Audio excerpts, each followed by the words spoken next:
Men ушундай деңгээлде болуп калдым, бир ташты көтөрсөм, la rajauta an usiba zahaban wa fiddatan, алтынан астынан күмүш алтын чыгып кетет го деп ойлойт элем. Пайгамбар салам айтты, аулим валау бишатин, бир кой союп болсо дагы кичинеме валима кылып кой деди да, той кылып кой деди. Ошол жанагы аялдардын мискинин өңү чыгып калыптыр да. Айтты, эмне болгон бул, кандай болуп калды дегенде айтты, я Расулуллах, тазавважту имратан, бир аялга үйлөндүм. Атырлардын мужской, женский исламда башкача тандалат. Кандай эле аялдардын атырларынын жыты алыска чыкпайт. Жакын келгенде гана жыттанат. Өңү болот да. Бир эле маселе, кайсыл адам динди нусрат кылам, динге жардам берем дей турган болсо, ага биринчи сыноо ушул болот. Же дүйнөнү тандайсыз, же Алланы тандайсыз. Келин үйгө киргенден кийин, анан эртеси күнү бир чай берип коюш керек. Баланын үйүндө, кыздын үйүндө болбойт, ал сүннөт эмес. Эми ким кылса кыла берсин, бирок сүннөт эмес да. Шариятта, той кыл деген ушунчалык деңгээлде баланын үйүндө никеден кийин жакындарыны, айланадагыларды чогултуп, күчү жетишинче бир чай берип узатып коюштун аты валима болуп саналат. Пайгамбар саллаллаху алейхи ва саллям Меккеде болгон доорунда Жабир радиаллаху анху айтат, 10 жыл болду. 13 жыл болгон да, бул хадисте 10 жыл деп айтып жатат. Пайгамбар алейхиссалам Меккеде 10 жыл бою жүрдү. Адамдардын үйлөрүнө барып кыдырат эле. Указ жана Мажанна деген жерде эл топтолгон базарлары бар эле. Ошол жерге барып адамдарга кыдырат эле. Ажылыкка келген, сырттан келген адамдарга ажылыкка барып, ошолордун чогулган жерлеринде олтуруп алып Пайгамбар алейхиссалам айтат болчу. Майявини, ким мени күтүп алат? Мен янсурни, ким мага жардам берет? Роббимдин берген пайгамбарлыгын жеткизгенге чейин ал адамга жаннат деп айтат эле. Пайгамбар алейхиссалату вассалам ушул убаданы кылды. Кайсыл адам мени күтүп алса, жардам берсе, пайгамбарлык милдетти адамдарга жеткизгенге чейин ал адамдарга жаннат болот дейт. Ошентип жылдар бою кыдырды, бирок эч кимди таппады. Эч бир адам пайгамбар алейхиссаламды күтүп алганга дагы даяр эмес эле. Жардам бергенге даяр эмес эле. Бир жолу пайгамбар алейхиссалату вассалам ушинтип ажылыкта жүргөндө айтып жатты. Хал мин ражулин яхмилуни ила кавмихи. Бир мындай бир адилеттүү, жүрөгүндө инсабы бар инсан барбы? Мени өзүнүн коомуна алып барса, fa inna Qurayshan qad mana'uni an uballigha kalama Rabbi. Quraysh bolsa Alloh taala bergen kalamды динди адамдарга жеткизүүдөн мени тосуп жатат деп пайгамбар алейхиссалам ар бир адамдарга бирден барып сүйлөйт эле. Ар бир адамга бирден барып дават берет эле. Пайгамбарлыкты, даватты, динди сунуштайт эле.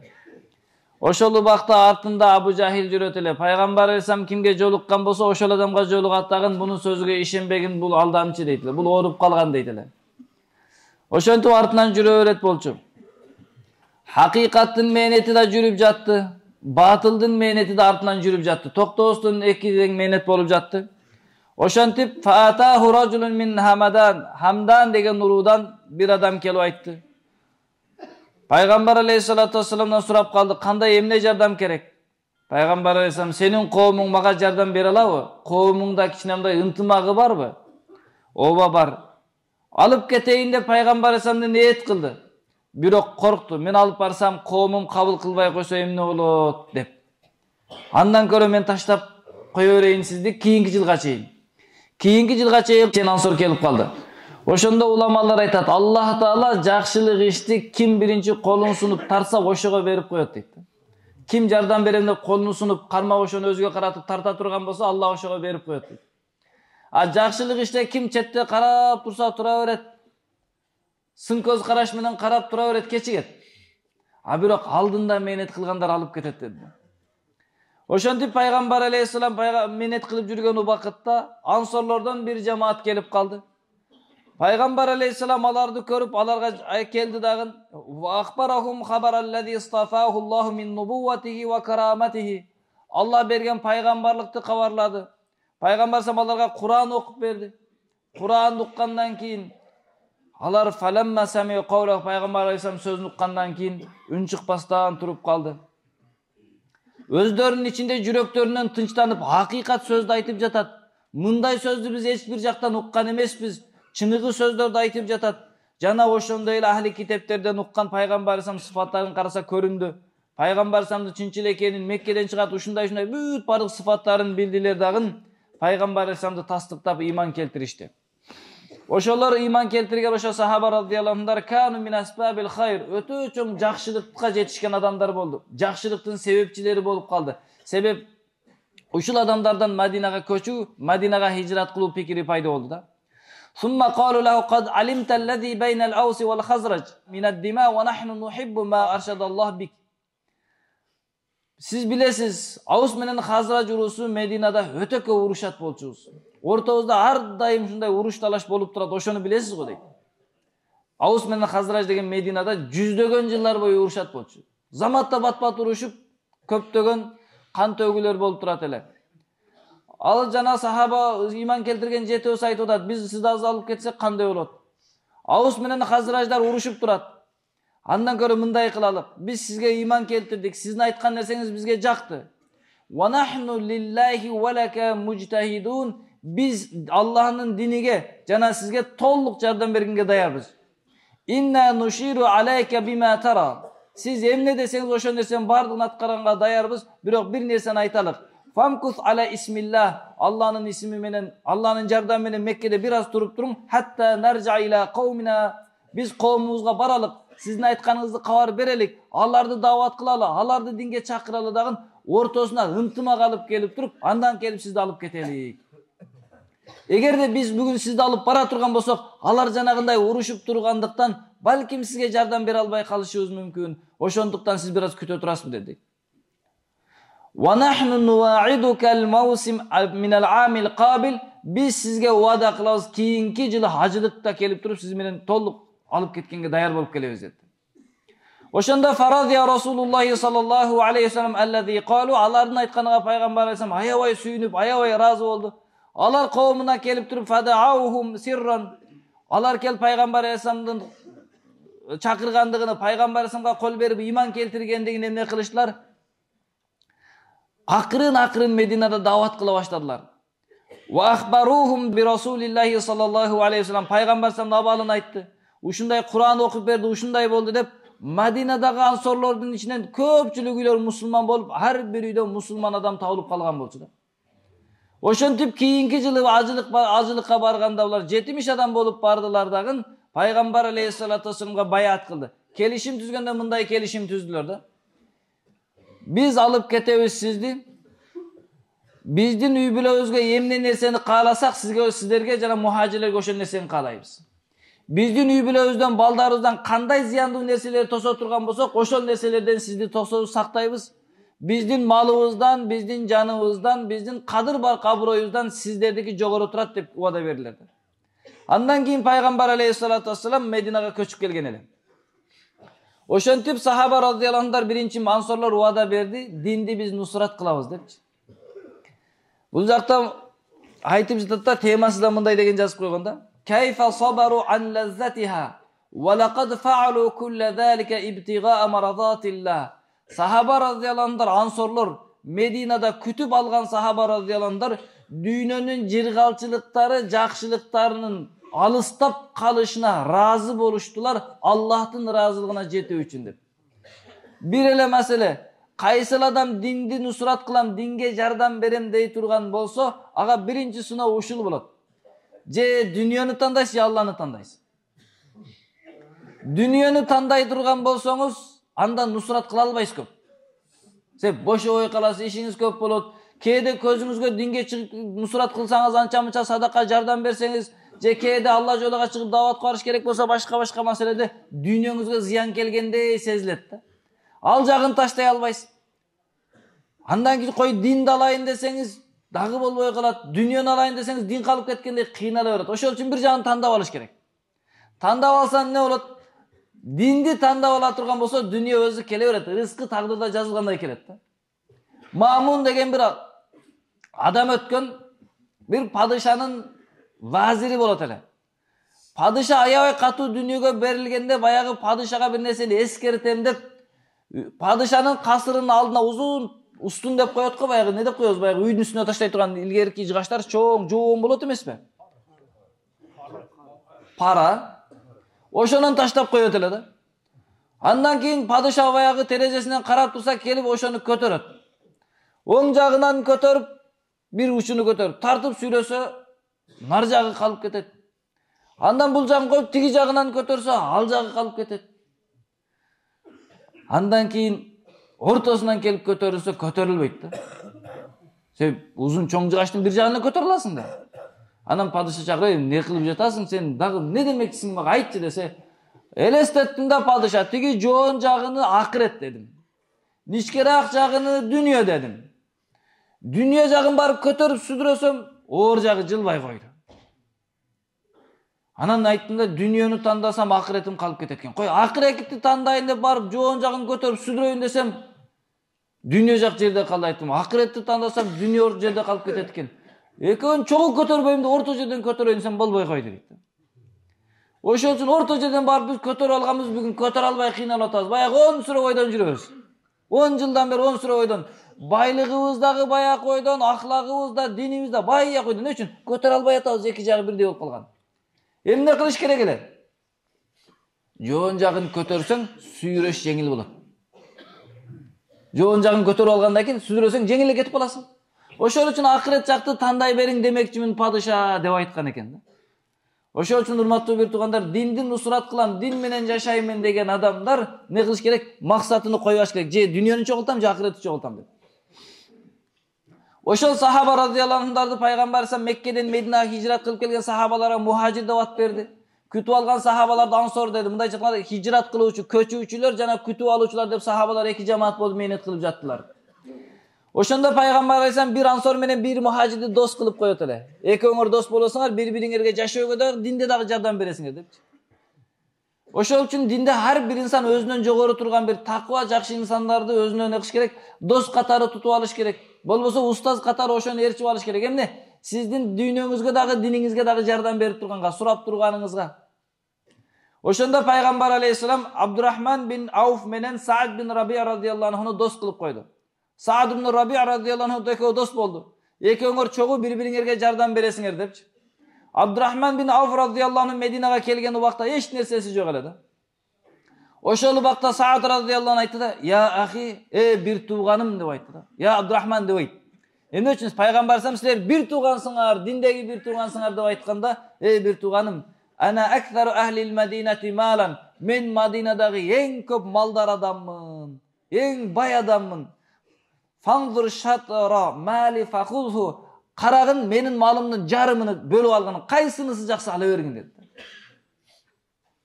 "Ва тахти имраатан", менин эки келинчегим бар. "Фанзур аятуху ма а'жабу илайка хатта уталликаха", карагынын эки келинчегим бар. Эми сен бар бир жактан үйлөнө албайсың. Мен эки келинчегим бар, бирөөсүн кара, тандаганыңды сага берейин, мен талак кылайын, ошону кийин никеленип аласың dedi. Өзүнүн малыны, аялын дагы сунуштады да. Факал Абдурахман баракаллаху лак фи ахлик ва малик. Алла сиздин үй бүлөңүзгө да береке берсин, экөө дагы көбөйө берсин. Аллах таала сиздин малыңызга да береке берип, мындан да малыңыз көбөйүп, бай боло бериңиз. Дуллуни ала сук, менга базар көрсөтүп коюңуз, мага базарды көрсөтүп коюң. Фадаллуху, базарды көрсөтүп, базар тети жерде. Фазахаба ваштара ва баа, барып сатып бир нерселерди алып сата баштады, ушинтип пайда көрүп, бир аздан кийин караса, быштактары көп болуп быштак алып сатып калыптыр. Ушинтип сумма лабиса ма ша Аллах айялбас, Аллах каалаганча бир канча убакыт тургандан кийин фажа ва алейхи рид'у зафарон, багымдат намазына пайгамбар алейхисалам жанына келип калды. Мына немесинде, мойнунда, жакасында зафарондун өңү болуп калды да. Пайгамбар алейхисалам айтты: "Майам, не болгон сага?" dedi. Себеби атырлардын мужской, женский исламда башкача тандалат. Кандай эле аялдардын атырларынын жыты алыска чыкпайт. Жакын келгенде гана жыттанат. Өңү болот да. Ошол үчүн эмне кылат? Анын үйүнө келгенде бир гана жолдош үчүн гана жыттанат, жакын болгон убакытта. Алыстан көзүгө көрүнүп туруш керек да, өңдөрү жылтылдап көрүнүп туруш керек. Эркектердин мискаларга курч болот дагы алыска жыттанып турат. Неге десе шайтанды кубалаш үчүн. Мисалы мисктердин эң жакшысы пайгамбарсам көп колдонгон сүннөт деп айтат уламалар уут дегени бар. Аны сүйкөсө андан шайтан качат экен. Ошол жанагы аялдардын мискинин өңү чыгып калыптыр да. Айтты, "Не болгон бул? Кандай болуп калды?" дегенде айтты, "Я Расулуллах, тазавважту имратан." Bir аялга үйлөндүм деди. Бир аз убакыт эле не кылды, бир нерселерди алып сатып эле ырыскы экен, жашоосу болду, үйлөнүп калды. Ма астактаха. Эмне мехир бердиң, канча мехир бердиң деди. Вазна наватин мин захабин, хурманын данегичелик алтын бердим деди. Демек, жакшы алтын таап калды да, жана эле быштак болчу. Эми алтын болду, үй бүлөлүү болуп калды. Пайгамбар салам айтты, "Аулим валау бишатин", бир кой союп болсо дагы кичине валима кылып кой деди да, той кылып кой деди. Ошол жерде урматтуу бир туугандар, бул жерде карасаңыздар, ансарларды Аллах Таала ушунча мактаганда, "Юхиббуна ман хаджара илейхим", Аллах Куранда баяндап атат, "Юхиббуна ман хаджара илейхim". Аларга хижрат кылып, үй бүлөсү калып кеткен, кээ-бирлери мал дүйнөсү калып кеткен, эч нерсеси жок келип калган. Мындайча айтканда үстүңө жүк көрүнөт да, көзүңдө имансыз көз караш менен карасаңчы. Ошолорду шунчалык жакшы көрөт дейт. "Юхиббуна ман хаджара илейхim", аларга хижрат кылып келгендер өтө катуу жакшы көрөт. "Вала яжидуна фи судурихим хажатан", аларга берилген нерселерден буларда кызганчылык пайда болбойт. Эмне келсе, анча-мынча олжо келгенде бир жакшы нерселер келип калган убакта пайгамбар алейхиссалату вассалам мухажирлерге берип коет эле. Булар бүт мухажирлерге жардам берсе, мухажирлердин эч нерсе болбосо, пайгамбар салам келгенде буларга бербестен буларга берип койсо эмне кылат эле? Туура бөлдү деп айтат эле да. Биздин үй бүлөбүз бар, буларга бериш керек деп айтат эле дейт. "Ва юсируна ала анфусихим валау кана бихим хасаса", өздөрүнөн артык көрүп келгендерди багып, ошолорго жардам берет. Эгер өздөрү муктаж болуп турса дагы, Аллах Куранда ансорлорду мактап атат. Караң кылган мамилесини. "Менин малымдын жарымы сага, үй бүлөмдүн жарымы сага" депчи. Мына ушунча нерсени сунуштай алганды айтсаңыздар. Бирок дин үчүн бир нерсе сунуштасаңыз алып кетип калбайт. Ал көбөйөт кайрачы. Андан кийин экинчиси, "Мен даватка чыксам, дин менен жашасам, адамдар бере берет экен" деп жатып алса да болбойт да. Албады го, кой өзүңө буйрусун, мен өзүмдүн ишин кылайын деп. Ошондуктан дин менен жашаган инсандар жөн гана "Жок, мага Аллах Таала берет, анан бир туугандарым берет" деп жатып албастан, өзү дагы кичине кылыш керек. Анча-мынча себебин колдонуш керек. Ошондо пайгамбар алейхиссалату вассалам не деди? "Бир кой менен валима кылып кой" дейт. Ошондон кийин Абдурахман бин Ауф радhiyallahu anh айтат, "Раайтуни валау рафаату хаджаран", мен ушундай деңгээлде болуп калдым, бир ташты көтөрсөм, "Ла раджауту ан усиба захабан ва фиддатан", алтынан астынан күмүш алтын чыгып кетет го деп ойлойт элем дейт. Алла ушунчалык береке берип койгон эле дейт. Бир нерсени кичине эле кыймылдатып койсом, жашоом жүрүп кете берет эле, байлык келе берет эле дейт да. Ошол үчүн урматтуу бир туугандар, ушул жерден уламалар айтат да, валима кылыш, той кылыш маселесинчи.